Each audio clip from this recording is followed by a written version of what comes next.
In this video, I'll be providing you with 10 tips and tricks for Final Fantasy Draft so you can be more successful in your events.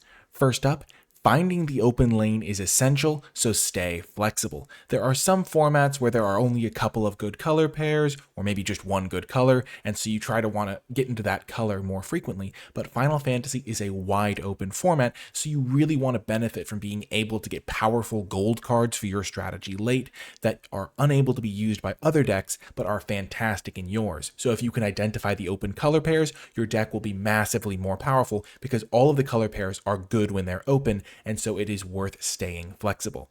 On that same topic, look for the secret gold cards. Now, we just looked at a couple of gold cards that are multicolor, and that means they can only fit into that one deck, like a blue-red card has to go into blue-red. But there are also some cards that are one color, but really are built for a certain strategy. Weapons Vendor, for example, really fits best in a red-white deck that has a ton of equipment to truly maximize its ability. Now, there will be certain white decks of other color combinations where Weapons Vendor can shine, but truly it is at its best in red-white. So if you're drafting the format, you should be thinking, okay, if I see Weapons Vendor, I might want to put it into red-white versus, oh, it's just a generically good card. Similarly, Valkyrie Aerial Unit really fits into a blue-white deck where you have tons of artifacts, and Phantom Train fits best in a black-white deck typically where you have lots of sacrifice fodder and some other cards that care about having things sacrificed. So these are the sorts of cards that are similarly going to reward you for staying flexible and finding the open lane because they'll fit into your deck really nicely and other decks can't use them. So if you identify the open lane, you can get a Weapons Vendor really late, or a Valkyrie Aerial Unit late, or a Phantom Train, or any number of these secret gold cards. So just keep an eye for some cards having very specific homes.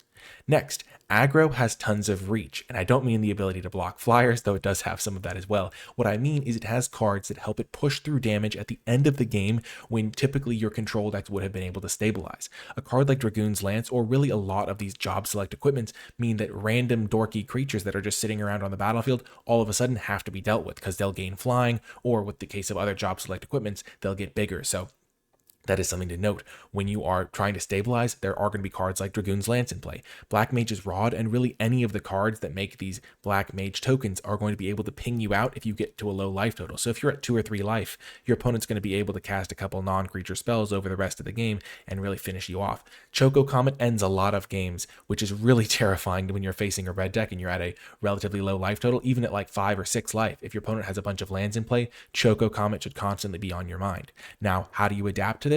Well, for starters, any way to gain life is really nice in these more controlling decks because if you're at like 2 or 3 life, there are these tools to finish the game out of nowhere sometimes. Also, if you are playing these slower decks, make sure you have a way to close the game so you don't just give your opponent infinite time because your opponent will eventually draw one of these cards or maybe just have one in play and you'll need an answer to be able to grind through it, or just enough card advantage that you can kill every single one of their creatures if they're going to get something like Dragoon's Lance. This is the sort of thing that happens game in and game out. It's not just an isolated incident. So make sure your late game decks have a plan for dealing with aggro decks once you've managed to stabilize against them, because they will keep fighting, they'll keep battling through, and they aren't just dead in the water once you get a couple big blockers into play.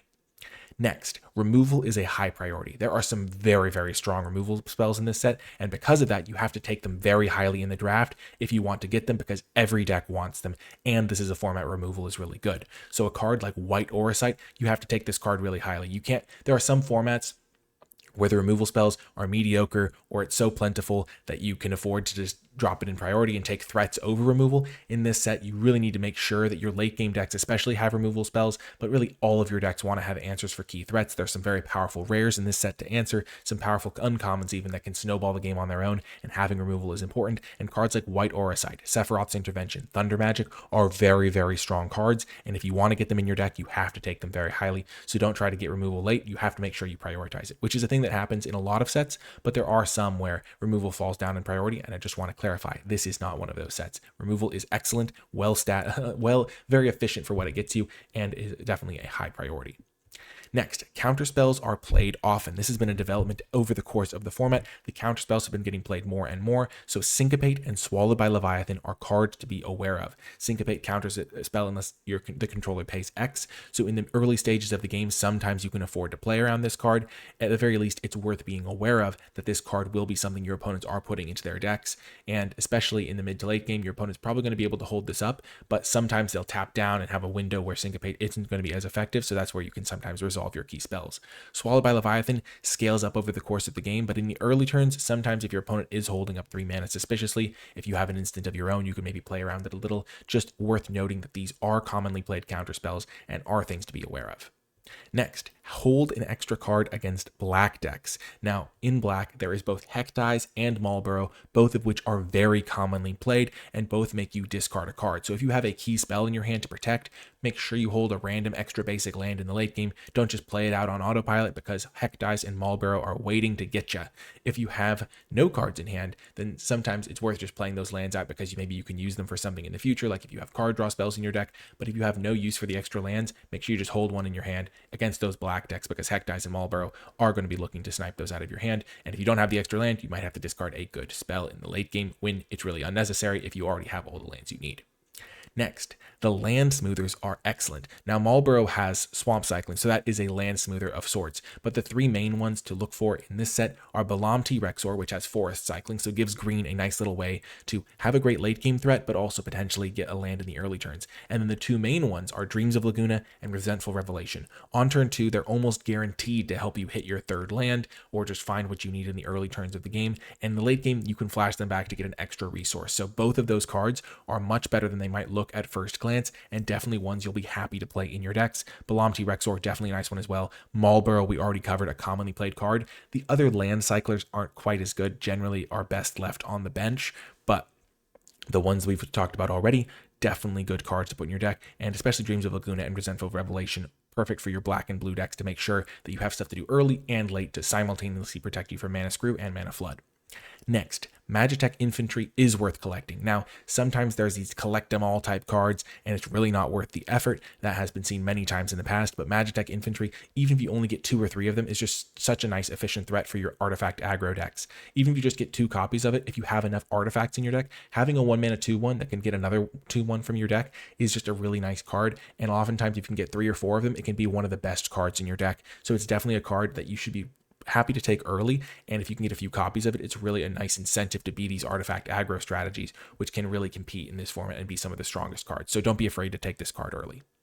Next, blue is better than it looks. Now, I don't generally like to say, okay, all these cards are great, you should take them, but these blue cards are often seen much later in the draft than they should be. Dragoon's Wyvern, for some reason, people see this card and they think, oh, it's just a 3 mana 2/1 flyer. Maybe they don't keep reading the card. The card is fantastic, definitely a high priority. Combat Tutorial, again, draw 2 cards for 3 mana has sometimes been too slow, but the extra counter makes a huge difference with this card. Definitely one you should prioritize. Sahagin, similarly, 2 mana 1/3, not reading further down the card. It's really nice and easy to trigger this going through the game. It grows as a growing threat. And blue in general just has a lot of these cards that don't necessarily look as impressive when you first read them, but just take these cards a little bit higher and you'll see a lot more success because they're fantastic and oftentimes are coming around the tables way too late and are definitely cards you should be snapping up when you see them.